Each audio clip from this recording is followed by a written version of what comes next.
Hello students, C programming language के lecture series में आपका स्वागत है।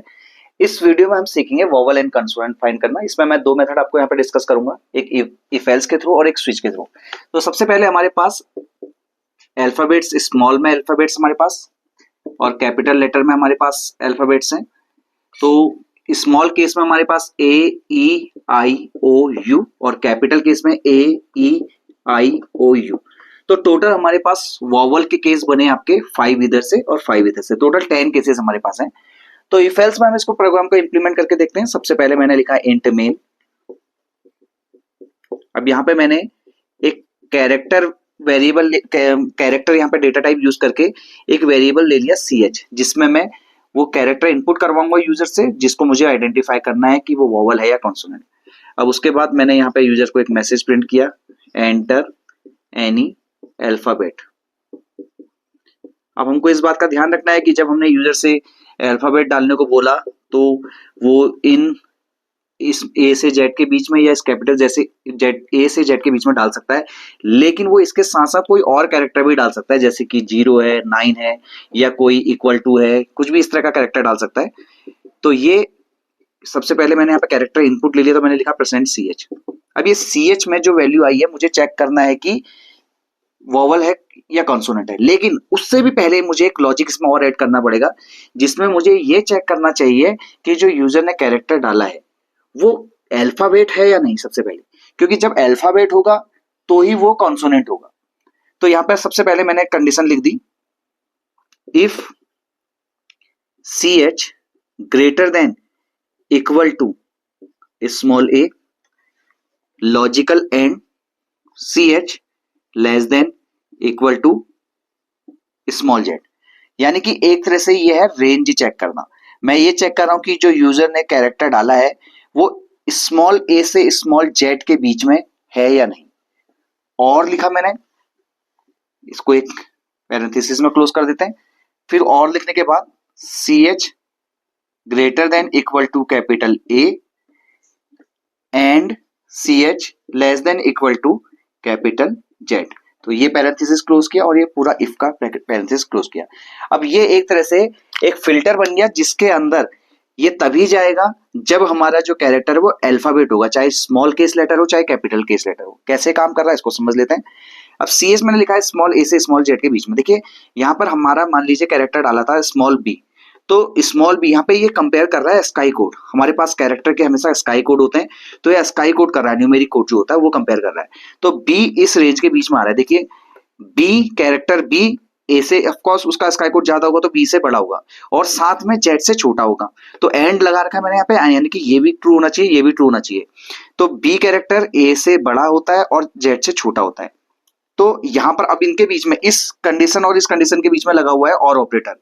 तो यहाँ पर ये कंडीशन, अब यहाँ पर जब ये कंडीशन ट्रू हो चुकी है तो हमको मालूम है कि शॉर्ट सर्किट, हमने इससे पहले जब डिस्कस किया था इससे पहले वाले वीडियो में, तो शॉर्ट सर्किट के अकॉर्डिंग ये अगर ट्रू हो गया तो ये इस वाले पार्ट में जाएगा ही नहीं, और इसमें जाएगा भी अगर तो हमारा इससे इसके ट्रू और फॉल्स होने से हमको कोई फर्क नहीं पड़ता, क्योंकि वो ऑलरेडी यहाँ पर ये वैल्यू, ये जो कंडीशन है ये ट्रू हो चुकी है, ये फुलफिल हो चुकी है। तो अब यहाँ पर जब इसके अंदर चले गया तो वो चेक, अब फर्दर हमको इसके अंदर जाने के बाद, क्योंकि हमने तो ये जो चेक किया है ये केवल ये चेक किया है कि अल्फाबेट है या नहीं, अब हम अंदर आ गए तो हमें चेक करना है वॉवल या कॉन्सोनेंट है। तो वॉवल के लिए कंडीशन मैं यहाँ पे लिखूंगा, अंदर मैंने फिर एक इफ लिखा और मैं लिखा ch equal to small a और ch equal to small e और ch equal to a e i o u, यहाँ पे कंपैरिजन के लिए इक्वल टू आएगा, ध्यान रखेंगे। तो a e i o u ये मैंने चेक कर लिया। इसके साथ साथ और कैपिटल केस भी मैं यहाँ पे लिख लूंगा, ch equal to capital A capital E। फिर इसको यहाँ पे कंटिन्यू कर लेते हैं, ch equal to capital A E हो गया हमारे पास, I O U, और यहां पर मैंने इफ का पैरेंथेसिस क्लोज कर दिया। तो देखिए हमने अगर देखा जाए तो यहाँ पर पूरे 10 केसेस लिख दिए। जो 10 पॉसिबल केसेस थे, मतलब कि इन केसेस में से कोई एक भी कंडीशन अगर सेटिस्फाई होती है, क्योंकि ये और ऑपरेटर है, लॉजिकल और ऑपरेटर, तो इनमें से कोई भी एक कंडीशन अगर ट्रू होती है तो ये अंदर चले जाएगा, क्योंकि हमको बस ये देखना है सी एच जो कैरेक्टर है वो इनमें से कोई भी है, तो ऑफकोर्स वो वॉवल है। तो यहां पर मैंने लिख दिया print entered character is vowel. आपको प्रिंट भी कराना है तो आप उसकी सी एच की वैल्यू को प्रिंट कर सकते हैं। हालांकि यूजर ने अगर सी एच की वैल्यू डाली है तो यूजर को सी एच से मतलब नहीं है, उसको मतलब है कि वॉवल है या कॉन्सोनेंट है।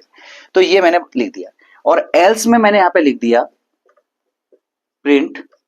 अब देखिए हम अल्फाबेट तो पहले ही चेक कर चुके हैं कि अल्फाबेट है। अब खुद सोचिए कोई कैरेक्टर अल्फाबेट है लेकिन वॉवल नहीं है, तो बचा क्या? फिर बची कंडीशन यही कि वो कॉन्सोनेंट है। तो मैंने यहाँ पे लिख दिया एंटर्ड कैरेक्टर इज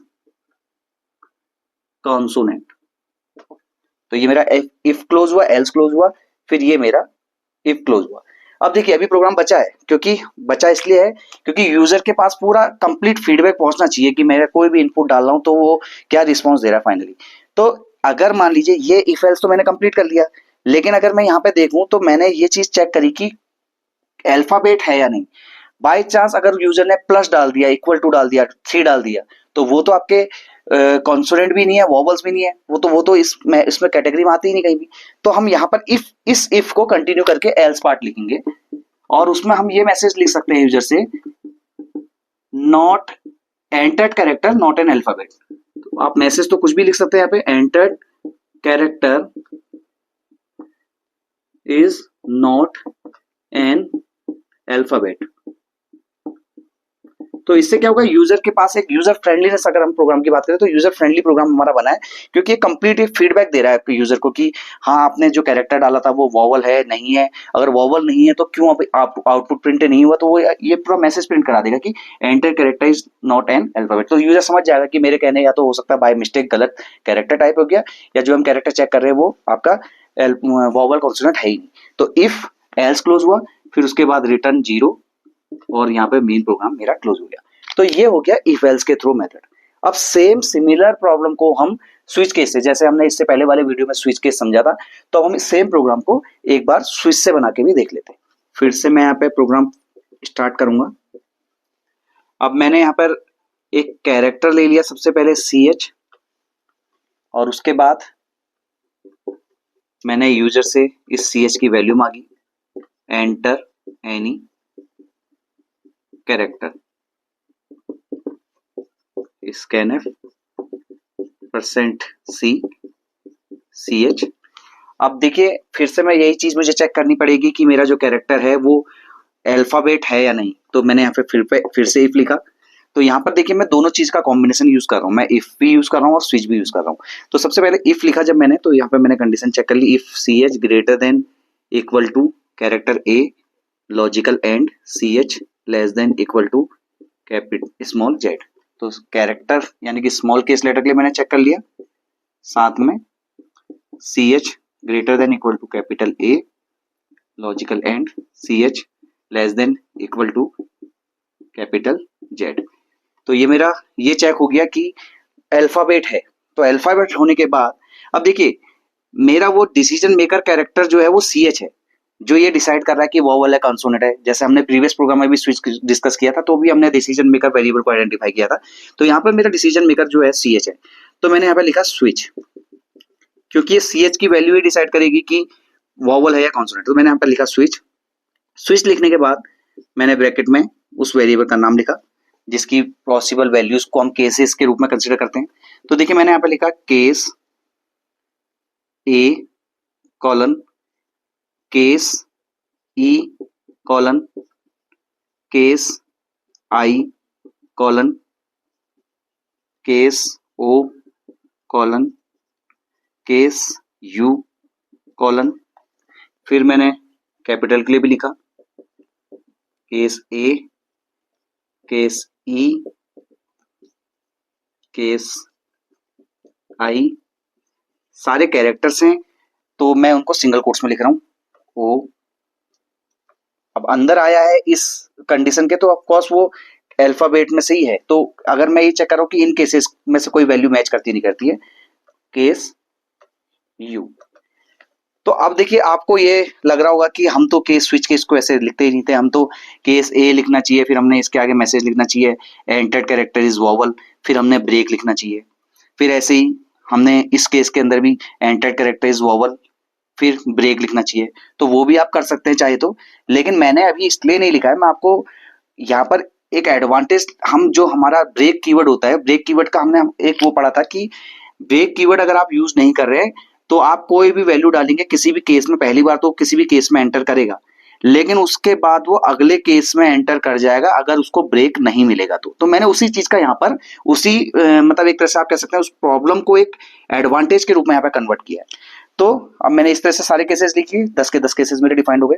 इसके बाद एक बचा डिफॉल्ट केस, तो यहाँ पे मैंने यहाँ पे लिख लेता हूँ, डिफॉल्ट भी यहाँ पे मेंशन कर देता हूँ, या इसमें पहले हमको मेंशन करना पड़ेगा, जैसे हमारा लास्ट केस पहुंच गया कैपिटल यू, तो यहाँ पर हमें लिखना पड़ेगा print F entered character is vowel. देखिए मैंने एक बार केवल ये मैसेज लिख दिया, उसके बाद मैंने लिख दिया ब्रेक, तो केस यू जो चीज मुझे सब केसेस के अंदर लिखनी चाहिए थी वो मैंने केवल लास्ट वाले केस में लिख दी, और इसके बाद हम आगे बढ़े तो मैंने यहाँ पर लिख दिया डिफॉल्ट, डिफॉल्ट के अंदर मैंने लिख दिया, अब देखिए वोवल नहीं है तो डिफॉल्ट के अंदर जाएगा प्रिंट कर देगा कंसोनेंट, तो मैं लिख दिया कंसोनेंट, और यहाँ पर ब्रेक की जरूरत पड़ेगी नहीं, तो स्विच को क्लोज कर दिया। स्विच को क्लोज करने के बाद देखिए ब्रेसेस आप कभी भी देखिए इस तरह से फॉर्मेट प्रॉपर फॉर्मेट में लिखेंगे, कभी भी स्टार्टिंग और एंडिंग ब्रेस को एक सीध में लिखेंगे तो आपको पता चल जाएगा कि मुझे कौन सा ब्रेस कहाँ पे क्लोज करना है। तो अब बात आई इफ को क्लोज करने की, तो मैंने इस इफ को किया। तो अब एल्स पार्ट मेंशन कर लेते हैं, एल्स में हम लिख देते हैं, क्योंकि एल्स का मतलब कि अल्फाबेट नहीं है, तो हमने लिख दिया नॉट एन अल्फाबेट, जो यूजर ने कैरेक्टर डाला है वो अल्फाबेट नहीं है। तो इफ एल्स हमारा खत्म हो गया, और फिर उसके बाद मैंने रिटर्न 0 लिख के मेन प्रोग्राम को बंद कर दिया। अब देखिए कैसे लॉजिक काम कर रहा है। तो यहाँ पर हमने जो ब्रेक कीवर्ड नहीं यूज किया उससे हमको क्या एडवांटेज मिल रहा है। मान लीजिए यूजर ने कैरेक्टर डाला ए, तो कैरेक्टर ए डाला तो यहाँ पे CH में ए स्टोर हो जाएगा, तो यहाँ पे आएगा CH की वैल्यू ए, तो मैपिंग होती है इसमें डायरेक्ट, ये इस केस में जाएगा। तो इस केस में इसको एग्जीक्यूट करने को कुछ नहीं मिला, लेकिन एग्जीक्यूट करने को कुछ नहीं मिलने के साथ इसको ब्रेक भी नहीं मिला, तो ब्रेक नहीं मिला तो ये अगले केस में चले जाएगा। सिमिलर यही चीज रिपीट होती रहेगी जब तक उसको ब्रेक नहीं मिलता। तो ये सबसे लास्ट केस में पहुंच गया, क्योंकि वो ऑटोमेटिक एंटर करता जाता है नेक्स्ट केस में। तो केस यू में पहुंचा, केस यू में पहुंचने के बाद उसने लिखा है एंटर कैरेक्टर इज वोवल, तो हमारा ए कैरेक्टर वोवल है, तो उसने मैसेज बिल्कुल ठीक में हमारा उसमें फिट बैठा है इनपुट में। फिर उसके बाद मैंने लिख दिया ब्रेक, तो अब ये ब्रेक हो गया और बस उसके बाद हमारा प्रोग्राम एंड हो गया। तो हमारे स्क्रीन पर लिखा हुआ है एंटर कैरेक्टर इज वोवल। अब मान लीजिए मैंने डाला था यू, कैपिटल यू डाला था मान लीजिए, तो ये गया सीधे स्विच यहाँ पर सी से, तो कैपिटल यू, तो enter character is vowel print करेगा। मान लीजिए मैंने कैरेक्टर कैपिटल ए डाला था, तो सीधे यहाँ जंप करेगा, इसको कुछ यहाँ पे ब्रेक नहीं मिलेगा, तो अगले केस में घुसते रहेगा। तो आप देखिए अगर वोवल अगर यूजर डालता है, चाहे वो स्मॉल हो चाहे कैपिटल हो, तो हर बार ये केस यू वाले में आकर रुक रहा है और यहाँ पर ये वोवल प्रिंट करा रहा है। और उसके बाद मान लीजिए यूजर ने जो वोवल नहीं एंटर किया, मान लीजिए उसने डाल दिया जेड, तो यहाँ आएगा किसी भी केस से मैच नहीं होगा, तो सीधा आएगा डिफॉल्ट में, डिफॉल्ट में आएगा कॉन्सोनेंट आपका प्रिंट कर देगा, बाहर आ जाएगा। मान लीजिए यूजर ने डाला 3, तो 3 तो इसके अंदर ही नहीं आएगा, क्योंकि हमारा जो वो है स्मॉल ए से स्मॉल जेड और कैपिटल ए से कैपिटल जेड के बीच में आएगा ही नहीं, उसका स्काई कोड का कंपैरिजन जब करेगा तो वो सीधे बाहर आ जाएगा, लिख देगा नॉट एन अल्फाबेट। तो आप देखिए यहाँ पर हमने अगर आप देखें तो इफ एल्स वाले लॉजिक से इजी लॉजिक हमें यहाँ पर स्विच केस में देखने को मिल रहा है, और यहाँ पर हमने ब्रेक कीवर्ड को ना यूज करके उसका एक एडवांटेज दिया। तो यहाँ पर ये स्विच केस को हम इस तरह से यूज कर सकते हैं। तो यहाँ पर कहीं भी कोई भी आपको लॉजिक बनाना है तो कोई ऐसा हार्ड एंड फास्ट रूल नहीं है कि आपको इसी पर्टिकुलर मेथड से ही करना है। कहीं पर आपको इफ एल्स अगर इजी लगता है, कन्वीनियंट लगता है, तो आप इफ एल्स को यूज करिए, कहीं पर आपको स्विच केस अगर इजी लगता है तो आप स्विच केस को यूज करिए। तो ये हमने finding vowel consonant using if else and switch program को अच्छी तरह से समझा। Thank you.